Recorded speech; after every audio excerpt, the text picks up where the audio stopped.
L'erreur numéro 1 que tout le monde fait quand il pense à être plus productif, c'est d'ajouter des tâches à sa to-do list. Très peu de personnes pensent à enlever des habitudes les freinant et les bloquant, et absolument personne ne pense à changer ce point qui te permettrait d'atteindre tes objectifs à coup sûr et même d'aller beaucoup plus loin. Je vais donc te parler de comment je l'ai corrigé et aussi de comment je l'ai utilisé personnellement. J'imagine que tu connais le cercle vicieux et le cercle vertueux. Des cercles qui font en sorte que les choses soient soit bien, soit mauvaises sur le long terme. Je vais reprendre ce principe de cercle, mais je ne vais pas l'utiliser pour le bien ou le mauvais sur le long terme. Et le cercle dont je vais te parler aujourd'hui n'est absolument jamais expliqué et encore moins nommé. Personnellement, je l'appelle le cercle tutélaire. Celui-là, au lieu de juger sur le bien et le mauvais sur le long terme, il jugera sur tes performances sur le long terme. Si tes performances sont mauvaises ou restent stagnantes sur le long terme, c'est-à-dire que tu es dans le cercle tutélaire. Donc déjà, si tu as cliqué sur cette vidéo, c'est vraiment que tu as des problèmes de performance et que tu commences à stagner, tu sais plus comment avancer, et je vais te dire comment tu peux faire. Ce cercle part du principe qu'une action légèrement modifiée est beaucoup plus risquée que de faire une action connue qui est fausse. C'est-à-dire que si tu prends une action, par exemple, faire bonjour de la main, que tu le fais comme ça, et que tu veux donner plus d'ampleur, bah ton cerveau va se dire non, c'est trop risqué de lui donner plus d'ampleur, donc je vais préférer faire le petit geste. Et à travers toute cette vidéo, je vais t'expliquer comment tu pourras régler ce problème avec les différentes méthodes que je vais te donner. Et le plus gros problème que j'ai eu, et que la majorité des gens ont, c'est de réussir à le trouver, de réaliser qu'on en a un dans un domaine, et après de réussir à le corriger. Donc pour l'instant, c'est quoi exactement la productivité ? Le but numéro 1 de la productivité, c'est de te faire atteindre tes objectifs. Donc le fait de méditer pendant 7 heures et de courir 84 km par jour ne t'aidera absolument pas si ton objectif c'est de te mettre à écrire un livre sur ta vie. Ça aura des effets bénéfiques mais qu'en partie. Donc tu pourras minimiser ces actions pour augmenter ta productivité en faisant les actions qu'il faut. Si tu répètes les mêmes erreurs en boucle, c'est pareil. Si chaque fois que tu dois corriger ce mouvement de main, tu ne le corriges pas à chaque fois, tu n'es pas productif. Si tu rencontres le premier des deux problèmes que je t'ai racontés, c'est-à-dire le problème de priorisation d'objectifs, cette vidéo n'est absolument pas faite pour toi. Par contre, si tu rencontres le deuxième problème, c'est-à-dire répétition des mêmes erreurs, alors je te souhaite une bonne suite de vidéos. Quand l'humain n'était qu'Homo sapiens, il se devait de survivre à absolument tout danger. Donc, quand tu avais le choix entre deux fontaines, t'allais en prendre une et ne jamais la lâcher si elle te tuait pas. Tu vas pas prendre le risque d'aller en boire dans une deuxième qui t'amènerait des chances en plus de mourir. Ton cerveau l'a bien compris ça et va minimiser tous les risques que tu peux prendre qui sont mortels, comme le fait d'aller boire dans cette deuxième fontaine. Il y a des parties de notre cerveau qui n'ont absolument pas changé depuis la préhistoire. Et le problème, c'est que quand tu fais une action et que justement tu te sens pas du tout à l'aise ou même que tu es en condition de stress, ton cerveau va activer cette partie qui n'a absolument pas bougé. C'est-à-dire que ton action, il va faire l'action imparfaite parce qu'il va s'imaginer que c'est boire dans la fontaine 1 et que faire l'autre action, c'est prendre le risque de mourir. Quand tu lui dis que tu dois faire une nouvelle action ou que tu dois apprendre d'une nouvelle manière, ça va être très compliqué au début de le convaincre. Et maintenant que tu sais ça, on va passer à l'analyse, puis après au remède en fonction du problème exact que tu as. Déjà, pour repérer une boucle titulaire, il faut que tu répondes à 3 questions. Et chacune de ces questions est reliée à un étage du schéma que je viens de te montrer. Le premier, c'est de savoir si l'action que tu fais, par exemple le fait d'aller courir, d'écrire, d'aller parler à quelqu'un, te rend facilement anxieux ou stressé. Ou alors que tu es complètement à l'aise dans cette action et que tu n'as aucun souci à la faire. Le deuxième est beaucoup plus simple, c'est de savoir combien de fois tu as fait l'erreur sans la corriger. Pourtant, tu savais que c'était une erreur et que tu devais la corriger dans l'action. Et le troisième, c'est de savoir si tu as vécu des imprévus dangereux ou des problèmes en faisant cette activité ou cette action. Si tu te sens pas du tout à l'aise ou tu sens le stress monter, ça insinue que ta zone de confort est beaucoup trop fermée. Et quand ta zone de confort est beaucoup trop fermée dans un domaine, tu peux complètement oublier l'état de flow et il prendra par automatisme les chemins déjà connus, même s'il sait qu'il y a un problème. Si malgré le nombre de fois que tu as commis l'erreur et que tu t'es dit que tu ne devais plus la faire, c'est soit que tu agis par automatisme, soit par facilité de l'action. L'automatisme, ça peut venir vraiment de plein de raisons, fatigue, manque de concentration, etc., etc. Par contre, pour la facilité, c'est un peu différent. La prise de risque est beaucoup trop grande. Donc, par automatisme ou par facilité. Tu vois, quand tu prends des risques dans un domaine et que ça cause des problèmes, toutes les prochaines fois où tu essaieras de réitérer le risque, ton cerveau passera automatiquement par les expériences que tu as vécues pour t'empêcher de le faire. Et tous les points que je t'ai donnés doivent se travailler un par un dans l'ordre que je t'ai donné. Si tu as le problème niveau 2, tu vas juste devoir faire le 2 et 3. Par contre, si tu as le problème 1, 2 et 3.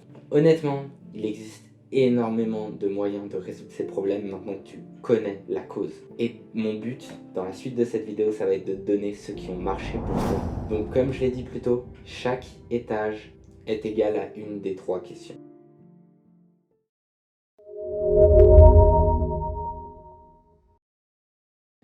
Ok, pour celui-là, tu vas essayer de faire un maximum de fois le scénario habituel dans ta tête. Et sur plusieurs semaines, voire plusieurs mois, ça t'aidera énormément à réduire le stress. Tout le stress du moment, tu verras qu'il commencera à partir peu à peu et ça ouvrira ta zone de confort. Et le petit tips que j'ai remarqué très récemment, quand tu habitues ce scénario mental avec une scène qui s'est déjà passée récemment et que tu changes un peu et que tu la retravailles en boucle, donc une scène qui est réelle, ou en tout cas qui se rapproche du réel, ton cerveau va aller encore plus vite dans ce processus d'habituation mentale.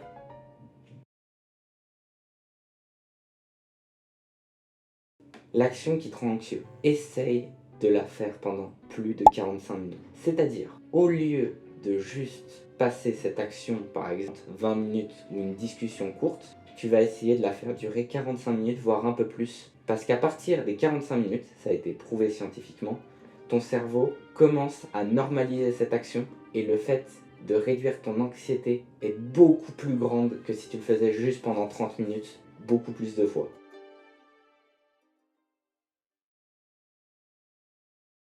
Celui-là, pour l'étage numéro 1, c'était vraiment un de mes plus gros déclics. Quand tu es stressé ou anxieux, il y a de fortes chances que ça vienne du fait que tu aies peur de faire une erreur ou d'avoir un problème qui serait dangereux, voire fatal. Le but, ça va être de faire une erreur, bien sûr une erreur pas dangereuse, une erreur pas fatale. Par exemple, si c'est le regard des autres, tu fais un truc que de base, les gens dans ta tête, tu vas te dire « Ah, ils vont tous se retourner, ils vont tous me juger, etc. » Tu le fais, tu vois que personne ne réagit ou que la réaction est vraiment ridicule par rapport à ce que tu pensais. Tu verras, ton cerveau, il va réussir à minimiser ces scénarios et peut-être qu'ils vont même complètement partir car en fait, il aura fait le lien entre ce que j'imaginais et ce qui s'est passé, c'est pas réaliste, donc il coupe le scénario. Et personnellement, ça m'a aussi beaucoup aidé à être beaucoup plus naturel, surtout dans le côté social.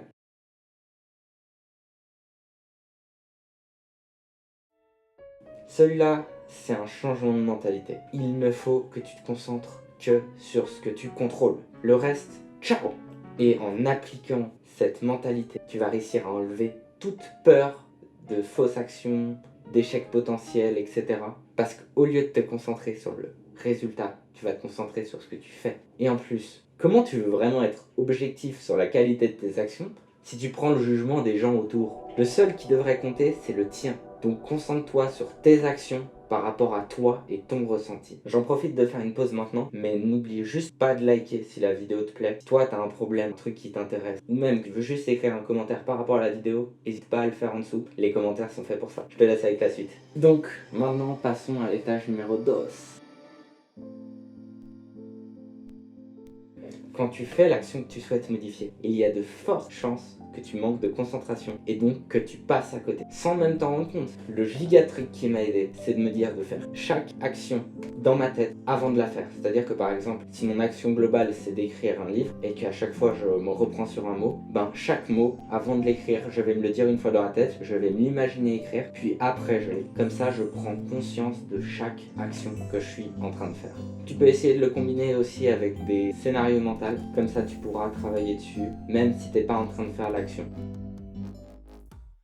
Si une action est sans risque, ton cerveau va commencer à s'imaginer des choses irréalistes afin que tu ne fasses pas cette action. Donc l'objectif de celui-là, c'est de regarder vraiment objectivement les pour et les contre de l'action. Et je te parle pas du résultat de l'action potentielle, je te parle des résultats immédiat, ce qui va vraiment changer. C'est-à-dire que par exemple, si tu décides d'écrire avec de l'encre au lieu d'écrire avec un stylo de feutre, qu'est-ce qui va réellement se passer? C'est pas que ton livre, quand tu vas le fermer, il risque de s'entacher, c'est pas que ton livre il pourra être plus facilement abîmé avec le temps. Non, ce qui risque de se passer, c'est qu'au pire, tu vas t'en mettre sur la main. Et encore, tu vois, c'est ça les risques que tu dois vraiment regarder. Et les pour et contre. Pour, t'auras fait l'action que tu veux, t'auras pu changer ça, ça, ça, ça, ça. Contre, voilà ce qui va changer. Faut vraiment que tu prennes tous les changements globaux et qu'après tu les analyses un par un. Personnellement, j'utilise aussi une technique, c'est de créer un scénario ultra réaliste où je fais l'action et je regarde ce qui se passe après. J'essaie de regarder les changements que ça aurait réellement impliqué. Cette technique, personnellement, je l'utilise tous les jours. Parce qu'en fait, quand tu regardes ce qui se passe, tu as vraiment une action qui te bloque, tu peux l'utiliser immédiatement. Au lieu d'attendre 17 essais et de voir 17 fois où tu n'as pas réussi à le faire, tu peux le faire dès la première fois. C'est vraiment magique. Honnêtement, je me demande même si c'est pas un des plus gros cheat codes que je vais te donner dans cette vidéo.